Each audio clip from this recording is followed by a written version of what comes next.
The Trillion Peso March movement has started its weekly White Friday protest, where anti-corruption advocates wear white ribbons, light candles, and hold a noise barrage to demand transparency and accountability in government spending. The protest will be held every Friday in the run-up to the major rally on November 30. Now let's get an update from mobile journalist Francis Rivera live from EDSA Shrine. Francis, anong latest? Tapos na ang programa pero nag-umpisa na nga itong unang Friday para sa isasagawang White Friday protest na inorganisahan ng Trillion Peso March movement dito sa EDSA Shrine. Kaliwat ka ng panawagan, iisa ang sigaw. Gaya na lang ng ikulong na yan, mga kurakot at pera ng bayan, ibalik na yan.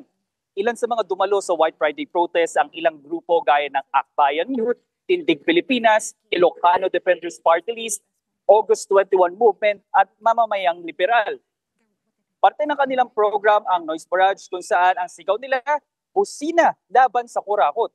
Matapos ito, agad naman sinumula ng misa na pinunganahan ni Father Tony Labiao. Matapos ang ginanap na misa, nagpatuloy ang programa sa candle lighting. Nagtapos ang programa sa pamamagitan ng community singing ng Ang Bayang Ko. Sa hangad nila na may managot sa mga nangyaring korupsyon sa bansa. Ilang buwan na raw kasi mula nung sona ni Pangulong Bongbong Marcos hanggang ngayon wala pa raw nakukulong.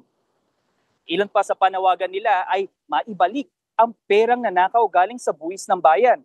Transparency kung saan isa publiko raw ang salin ng mga nasangkot.